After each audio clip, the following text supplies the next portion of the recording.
नमस्कार, मैं हूं विकास कुमार मिश्रा। स्वागत करता हूं आपका दूरदर्शन के इस खास कार्यक्रम में जिसका नाम है पर्यावरण दर्शन।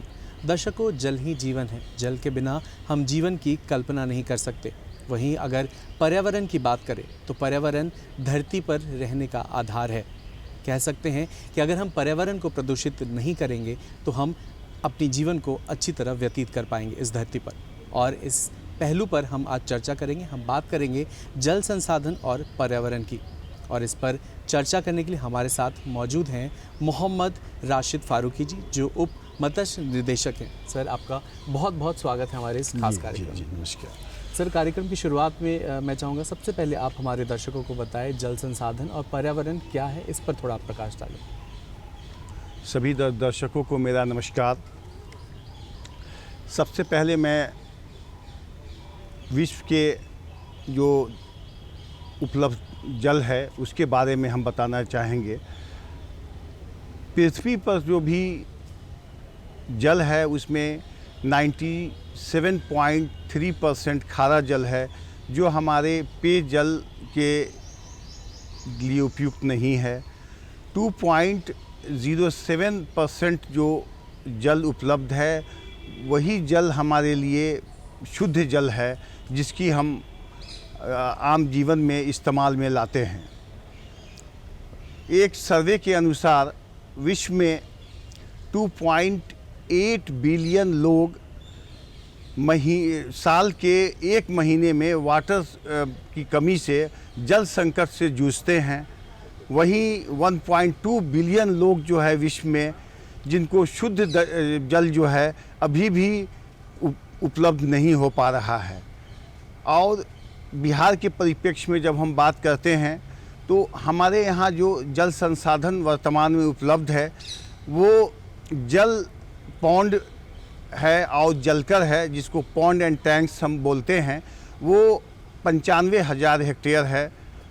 हमारे यहाँ जो जलाशय है वो 26,000 हेक्टेयर है। मन है, जिसको हम लोग ऑक्सबो लेक भी बोलते हैं, वो 9,000 हेक्टेयर है। उसी प्रकार चौर है, जिसको आर्द्र भूमि हम लोग कहते हैं, वो 9,41,000 हेक्टेयर है। नदियाँ जो हैं हमारे बिहार में जो हैं वो 3200 किलोमीटर है। उसी तरह कैनाल जो हैं वो 8100 किलोमीटर है। इसी प्रकार जो हमारे जल स्रोत हैं वो दिन ब दिन सिमटते जा रहे हैं, अधिक्रमित होते जा रहे हैं, जिससे हमारा जो वातावरण है वो सब प्रदूषित होता जा रहा है। जो भी शहर के तालाब हैं वो सब भर के मकान बनते जा रहे हैं, जिस कारण चापाकल सूखने की स्थिति आ जाती है। जब तालाब में पानी रहेंगे और जिस गांव में तालाब में पानी रहेंगे उस गांव के जो चापाकल है वो नहीं सूखेंगे, वो बफर का काम करते हैं, पौंड एंड टैंक्स जो हैं। तो हम लोगों को डिफॉरेस्टेशन के कारण जो हमारा पेड़ पौधे का लोग कट करके लोग घर बना रहे हैं, जंगल कटते जा रहे हैं दिन ब दिन। उसके अलावा जो हमारी जनसंख्या है वो बढ़ती जा रही है, जिससे पानी की मांग बढ़ती जा रही है। हम आम जीवन में भी ये देख सकते हैं कि जल संकट की कमी क्यों हो रही है। इसका जल का अत्यधिक दोहन प्लस जो हमारे पास उपलब्ध जल है उसका मिसयूज़ बहुत हो रहा है। जैसे हम लोग आबादी बढ़ती जा रही है, गाड़ी धुलाई में में जल का दुरुपयोग कर रहे हैं, अत्यधिक जल। उसके अलावा जो भी हमारे जल स्रोत हैं दिन ब दिन सिमटते जा रहे हैं, तो इस कारण हमारा पर्यावरण भी डिस्टर्ब होता जा रहा है। आपने जल संकट की बात की, डिफॉरेस्टेशन की बात की। कहीं ना कहीं ये भी कारण हो सकते हैं कि जल संकट जो दिन प्रतिदिन गहराता जा रहा है, लोग जो हैं जो कचरे हैं वो नदी तालाब में फेंकते हैं। कहीं ना कहीं ये भी एक कारण है। इसके बारे में आप क्या कहेंगे?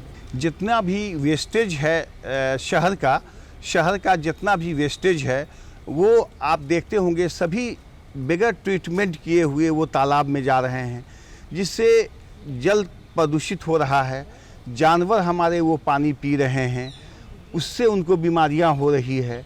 तो इसके लिए पॉलीथीन पर जैसे बैन है, और जो भी आप शहर के में जो पॉन्ड देखेंगे या कोई भी छोटा जलाशय देखेंगे, उसमें देखेंगे कि गंदगी भरी हुई है। सरकार के स्तर से इस पर निरंतर प्रयास किया जा रहा है कि कैसे उसको सफाई रखा जाए, लेकिन लोगों को पर्यावरण के प्रति जागरूकता का अभाव रहने के कारण लोग नहीं मान रहे हैं और पर्यावरण को हमारा दूषित होता जा रहा है। पॉलीथीन के इस्तेमाल से ऐसा कोई चीज़ हम इस्तेमाल करें जो बायोडिग्रेडेबल हो और जो इको फ्रेंडली हो, जो उस तरह का हम लोग अगर इस्तेमाल करते हैं तो पर्यावरण जो हमारा स्वच्छ रहेगा। आपने बात की जल संकट की और किस तरह से लोग जो कचरा है इधर उधर फेंकते हैं, इससे प्रदूषण, जल प्रदूषण होता है, वायु प्रदूषण और अन्य कई प्रदूषण होते हैं। सरकार के द्वारा कई प्रयास भी किए जा रहे हैं, सरकार तो काम कर रही है, साथ साथ हमें भी जागरूक होने की कहीं ना कहीं ज़रूरत है और सरकार के साथ बढ़ चढ़कर हिस्सा लेने की ज़रूरत है। अगर हम जागरूकता की बात करें तो किस तरह से हम लोगों को जागरूक कर सकते हैं? जो जागरूकता अभियान है वो तो कई वर्षों से चलती आ रही है, लेकिन कहाँ किस तरह से हम कम है जो जागरूकता में वो पीछे रह जा रहे हैं, किस तरह से हम और लोगों को जागरूक कर सकते हैं? इसमें मेरे विचार से पंचायत स्तर पर नुक्कड़ नाटक सभा करके लोगों को जागरूक करने की आवश्यकता है। वन एवं पर्यावरण विभाग के द्वारा तरह तरह का बैनर, पोस्टर्स हर जगह लगाए जा रहे हैं कि नल का पानी नहीं छोड़ें, जल को संरक्षित रखें, आगे चल के बहुत ही दिक्कत होगा। बिहार सरकार के द्वारा जल को संरक्षण करने के लिए कई विभागों के द्वारा कार्यक्रम चलाए जा रहे हैं, जैसे कृषि विभाग में वाटरशेड डेवलपमेंट के अंतर्गत तालाब सब बनवाए जा रहे हैं, जिससे जल जो वर्षा का जल है उसको संरक्षित किया जा रहा है। साथ ही साथ पशु एवं मत्स्य संसाधन विभाग के अंतर्गत मत्स्य निदेशालय द्वारा पॉन्ड सब बनवाए जा रहे हैं। विभिन्न योजनाएं हैं, जैसे प्रधानमंत्री मत्स्य संपदा योजना, मुख्यमंत्री चौर विकास योजना, जो चौर के में है उसको विकास करने की आवश्यकता है, जिससे मछली के उत्पादन के साथ साथ जल संरक्षण हो सके। तो जहाँ पर भी पॉन्ड रहेंगे तो वो बफर का काम करते हैं और वहाँ पर पेयजल की संकट नहीं हो पाता है। तो कई योजनाएं चलाई जा रही है बिहार सरकार के द्वारा। सर, आपने बात की पर्यावरण प्रदूषण की बात की, जल की हम बात कर रहे थे, प्रदूषण, पर्यावरण प्रदूषण किस तरह से लोग जो हैं पर्यावरण को प्रदूषित करते हैं? कई तरह के प्रदूषण होते हैं, वायु प्रदूषण होते हैं, और किस तरह से हम वायु प्रदूषण में जो लोग हैं वो शामिल हैं? जी, वायु प्रदूषण के द्वारा भी हमारे शरीर पर प्रभाव पड़ता है। सरकार के द्वारा भी कई तरह के मापदंड हैं परिवहन विभाग के द्वारा कि जो हॉर्न है उसका डेसिबल इतना रखे, इससे ज़्यादा नहीं रखे, लेकिन लोगों को जागरूकता का अभाव रहने के कारण वायु प्रदूषण भी हो रहे हैं। लेट नाइट तक हाई लाउड स्पीकर बजाना, इससे भी वायु प्रदूषण हो रहा है। इसके अतिरिक्त हम अन्य प्रदूषण की बात करें तो अभी हाल के दिनों में आप देखे होंगे कि गेहूं का पुआली जलाने से बहुत ही जगह दिल्ली में एकदम कोहरे के जैसे स्थिति उत्पन्न हो गई थी। तो लोगों धीरे धीरे जागरूक हो रहे हैं, सरकार के द्वारा इस पर प्रयास किया जा रहा है। बिहार में भी सभी जिला कृषि पदाधिकारियों को इस संबंध में निर्देश दिए गए हैं बिहार सरकार के द्वारा कि जो लोग पुआली जलाते हैं उनको जागरूक किया जाए और उनको दंड का भी प्रावधान रखा गया है, जिससे जो हमारा पर्यावरण है वो दूषित नहीं हो। इसके जो अतिरिक्त है कि हमारा जो जल संचयन है उसको भी हम लोग बढ़ावा देने का काम करें। जो हमारे वाटर बॉडी हैं जहाँ जहाँ हैं उनको स्वच्छ हम लोग रखें ताकि शुद्ध पेयजल हम लोगों को उपलब्ध हो। अगर स्वास्थ्य की बात करें तो स्वास्थ्य संबंधित समस्याएं भी बहुत सारी निकल कर आती हैं। अगर प्रदूषण को देखा जाए उससे, तो किस तरह की स्वास्थ्य संबंधित समस्याएं हो सकती हैं प्रदूषण के कारण, उसके बारे में थोड़ा आप हमारे दर्शकों को बताएं। प्रदूषण के कारण जो हमारा पेयजल है, अगर वो शुद्ध नहीं मिलता है तो हमारे सबसे पहले पेट की बीमारी हमारी होगी, डायरिया होगा, पेट खराब हो जाएंगे।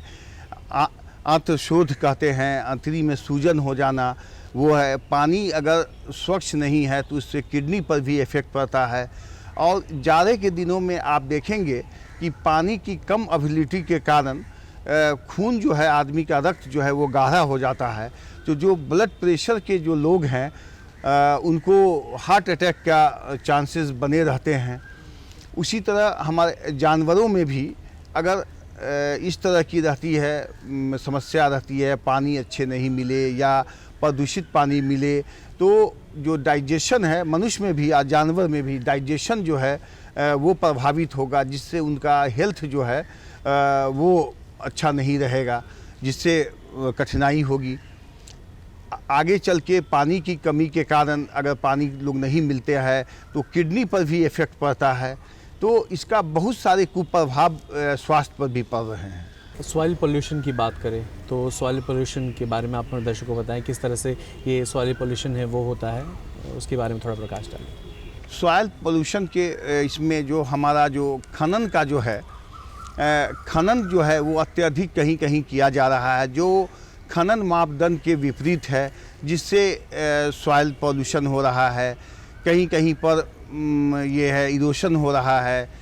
इसके वजह से भी सॉइल का पोल्यूशन बढ़ता जा रहा है।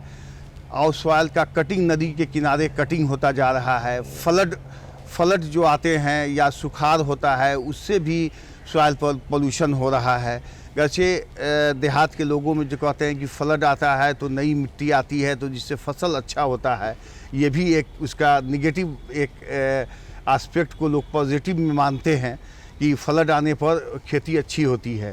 तो जहाँ फ्लड आते हैं वहाँ सॉइल का इरोशन हो जाता है, जिससे लोगों को कठिनाई होती है। कहीं कहीं पर बहुत ज़्यादा गड्ढा बन जाता है। तो ये सब कठिनाई सॉइल पोल्यूशन के कारण भी होते हैं। जल प्रदूषण की अगर बात करें तो जो जानवर जल में रहते हैं, अगर जल प्रदूषण होता है तो उनमें किस तरह की परेशानियों का देखने को मिलता है, कि किस तरह की परेशानियां होती हैं जल प्रदूषण से जानवरों को जो पानी में रहते हैं, उनके बारे में आप थोड़ा बताएं। हम लोग तालाब में मत्स्य पालन, मछली का पालन करते हैं, जिससे पॉल्यूशन होने पर बहुत सारी कठिनाई उसमें आ जाती है। जैसे मछली में विभिन्न प्रकार के रोग ग्रसित हो जाते हैं, जो पानी है उसमें अलगल ब्लूम आ जाते हैं। उसके साथ साथ जो हमारा पर्यावरण है वो तो दूषित होता ही है, मछली के मरने की संभावना भी बनी रहती है, जिससे जो मत्स्य पालक हैं उनको कठिनाई हो जाती है। तरह तरह का उसमें पॉल्यूशन के कारण उनको मेडिसिन का इस्तेमाल करना पड़ता है तालाब में, और जिससे उनका जो उत्पादन खर्च है वो बढ़ जाता है। इसीलिए अगर पानी का क्वालिटी मेंटेन रहेगा तो मछली का उत्पादन भी अच्छा होगा, और जो उत्पादन करता है उनको अच्छी प्रॉफिट भी होगी। पर्यावरण प्रदूषण के कारण आजकल देखने को मिलता है जो मौसम है उसमें भी काफ़ी परिवर्तन देखने को मिल रहे हैं। अत्यधिक गर्मी हो रही है, कहीं अत्यधिक ठंड हो रही है। इस परिवर्तन का कारण कह सकते हैं बहुत बड़ा है प्रदूषण। तो इसको लेकर आप थोड़ा हमारे दर्शकों को बताएं। प्रदूषण का जो मेन कारण है वो है वातावरण में जो चेंजिंग आ रहा है, क्लाइमेट चेंज जिसको कहते हैं हम लोग, वो इकोसिस्टम के डिस्टर्ब होने से इस तरह का ग्लोबल वार्मिंग की आप बात करें तो उसमें भी वो है कि जब वर्षा कम हो रहे हैं, जहाँ वर्षा कम हो रहे हैं तो ग्लोबल वार्मिंग हीट बढ़ेगा तो विभिन्न प्रकार के चर्म रोग, ये वो इस प्रकार की बीमारी भी उत्पन्न होती है। तो अगर मेरा इकोसिस्टम मेंटेन रहेगा तो वर्षापात भी अच्छी होगी, और वर्षापात जब अच्छा होगा तो फसल भी अच्छे होंगे, जानवरों को हरित चारा उपलब्ध हो सकेगा, और जो हमारे किसान हैं उनको अच्छी फसल मिल पाएगी। जल संसाधन की अगर बात करें तो हम किस तरह से जल संसाधन कर सकते हैं? जैसे वर्षा से अगर वर्षा रिलेटेड अगर बात करें तो हम किस तरह से लोगों को जागरूक कर सकते हैं कि जो हम संरक्षण करें, जल का संरक्षण किस तरह से कर सकते हैं? वर्षा के दिनों में जो पानी है उसको हम लोग गड्ढे में, जो हमारे किचन तालाब हैं या कहीं भी हैं, उनको हम लोग संरक्षित रखेंगे तो आगे चल के हमें जो पानी की कमी, जो किल्लत महसूस हो रही है वो नहीं हो पाएगी। हम इसके लिए हम लोग तालाब का निर्माण करें, पेड़ पौधे लगाएं हर जगह। जो भी तालाब जहां बनाते हैं उसके मेट पर, बांध पर पेड़ पौधे लगावें। अभी पर्यावरण एवं वन विभाग के द्वारा तरह तरह वृक्षरोपण का कार्यक्रम चल रहा है। अगर वृक्षरोपण का कार्यक्रम चले और डिफॉरेस्टेशन नहीं हो, यानी कि पेड़ पौधे की कटिंग नहीं हो, तो वर्षा जो पर्याप्त हमारे लिए जो है वो वर्षा होगी। और जब वर्षा होगी तो हमारा इकोसिस्टम पूरा मेंटेन रहेगा। सभी को शुद्ध पेयजल, जानवर को हो, मनुष्य को हो, सभी को पेयजल उपलब्ध हो सकेंगे। इसके साथ साथ जो हमारे जो किसान हैं वो भी इससे अच्छी तरह लाभान्वित होंगे। अभी हम लोग देखते हैं कि नया सिस्टम आ गया है, जो हम लोग पानी इरिगेशन के लिए, सिंचाई के लिए जो पानी का इस्तेमाल करते हैं तो उसमें बहुत ही वेस्टेज होता है, दुरुपयोग पानी का होता है। तो वर्तमान में जो नई टेक्निक है जिससे किसान भाई हमारे जागरूक भी हैं, ड्रिप इरिगेशन सिस्टम, जिससे कम पानी में आपके फसल को सिंचित किया जा सकता है। ड्रिप इरिगेशन सिस्टम तो नई पद्धति आ रही है। लोगों को जागरूक होना पड़ेगा कि जो कम पानी वाले फसल हैं, जैसे दलहन है, गन्ने हैं, उस सब का उत्पादन किया जाए। अभी आप देख रहे होंगे कि जो अधिक पानी के वाले फसल हैं उनके यूज़ करने के कारण पंजाब, हरियाणा में जल की किल्लत हो रही है। तो उसको बढ़ावा दिया जा सकता है। जो फसल कम पानी में होते हैं उसको बढ़ावा देने की या नए टेक्नोलॉजी डेवलप करने की आवश्यकता है। हमें ज़रूरत है जल संरक्षण करने की और उन सारे उपाय जो है वो अपनाएं जिससे हम जल जो है उसका दुरुपयोग ना करें और उसको संरक्षित रख सकें, ताकि जो भविष्य में हमें जल संकट ना हो। जल से जो जल प्रदूषित होता है, जैसे आपने बताया, जानवर को तो परेशानी होती है, कई तरह की उनमें भी दिक्कतें आती हैं, मनुष्य में भी कई तरह की दिक्कतें आती हैं स्वास्थ्य संबंधित जल के कारण खासकर। तो जल अगर प्रदूषित हुआ, जल अगर प्रदूषित लोग पी रहे हैं तो उससे किन किन तरह की कठिनाइयों का सामना करना पड़ सकता है स्वास्थ्य संबंधित अगर बात करें तो? हमने पहले भी बताया है कि प्रदूषित जल अगर किसी को, जो शुद्ध जल अगर किसी को उपलब्ध नहीं है, प्रदूषित जल है, तो उससे बहुत तरह की कठिनाइयाँ का सामना करना पड़ेगा। स्वास्थ्य पर इसका प्रतिकूल प्रभाव पड़ेगा, जिससे उसको भोजन में का जो पचना कहते हैं, जिसको डाइजेशन, वो नहीं अच्छे से हो सकेगा। तो शुद्ध जल अगर से किसी को उपलब्ध होता है तो उसका स्वास्थ्य भी अच्छा रहेगा, और जब स्वास्थ्य अच्छे रहेंगे तो आगे चल के मतलब कि जो हमारा इकोसिस्टम है वो भी मेंटेन रहेंगे। सरकार की कई योजनाएं हैं, कुछ योजनाएं आपने बताई, और मैं चाहूँगा कुछ और योजनाएं जो जल संबंधित योजनाएं हैं सरकार के द्वारा, उसके बारे में आप थोड़ा हमारे दर्शकों को बताएं। सरकार के द्वारा जो भी अभी सरकारी पॉन्ड, टैंक हैं, इस सभी को रिनोवेशन करने की प्रक्रिया चल रही है। सभी विभाग के द्वारा इस पर काम किया जा रहा है, जिससे जल संरक्षण हम लोग संरक्षित कर सकते हैं। ये मनरेगा के द्वारा भी पूर्व में काम किया गया है। अभी भी जो भी सरकारी तालाब हैं उनको वार्ड लेवल पर अतिक्रमण मुक्त करने की कार्रवाई भी की जा रही है। जैसे कि पेपर में आप देख रहे होंगे, अभी भी पटना में अतिक्रमण मुक्त करने की जो सरकारी जलकर है उस पर कार्रवाई चल रही है, और जो भी सरकारी जलकर है उसको गहरा करने का, रिनोवेट करने का कार्यक्रम चलाया जा रहा है। बड़े पैमाने पर ये कार्य सरकार के द्वारा किया जा रहा है, जिससे जल का संरक्षण हो सके और सालों भर उसमें पानी उपलब्ध रहे, जिससे जानवरों को भी उस पानी मिल सके। उसके साथ साथ उसमें मत्स्य पालन करके जो बेरोज़गारी लोग हैं उनकी बेरोज़गारी को भी दूर किया जा सकता है। सर, अब हम कार्यक्रम के अंतिम पड़ाव पर आ गए हैं। अगर आप हमारे दर्शकों को कोई संदेश देना चाहते हो तो ज़रूर दें। एक स्लोगन के साथ हम अपने दर्शकों को संदेश देना चाहेंगे। धरती पर जल संकट व्याप्त है, शायद मानव की बुद्धि समाप्त है। पानी की बूंद बूंद भी बच जाए तो बचा हुआ पानी भी पर्याप्त है। इसलिए हम ये संदेश देना चाहते हैं कि जल को संरक्षित करें और जीवन को बचाएं। बहुत बहुत धन्यवाद सर इस प्यारे से संदेश के लिए। उम्मीद है लोगों तक यह संदेश पहुंच पाएगा और आप इस कार्यक्रम में आए और इस चर्चा में शामिल हुए, उसके लिए बहुत बहुत धन्यवाद आपका। जी नमस्कार। आज के अंक में हमने बात की जल संसाधन और पर्यावरण की। दर्शकों, अब समय आ गया है हम उठ खड़े हों और पर्यावरण को प्रदूषित होने से रोक सके। आगे जो जल संकट आने वाला है उसको रोक सके। अगले अंक में फिर मिलेंगे एक नए विषय के साथ इसी कार्यक्रम में। तब तक के लिए मुझे यानी विकास कुमार मिश्रा को दीजिए इजाज़त और हमारी टीम को भी दीजिए इजाज़त। और आप देखते रहिए DD बिहार। नमस्कार।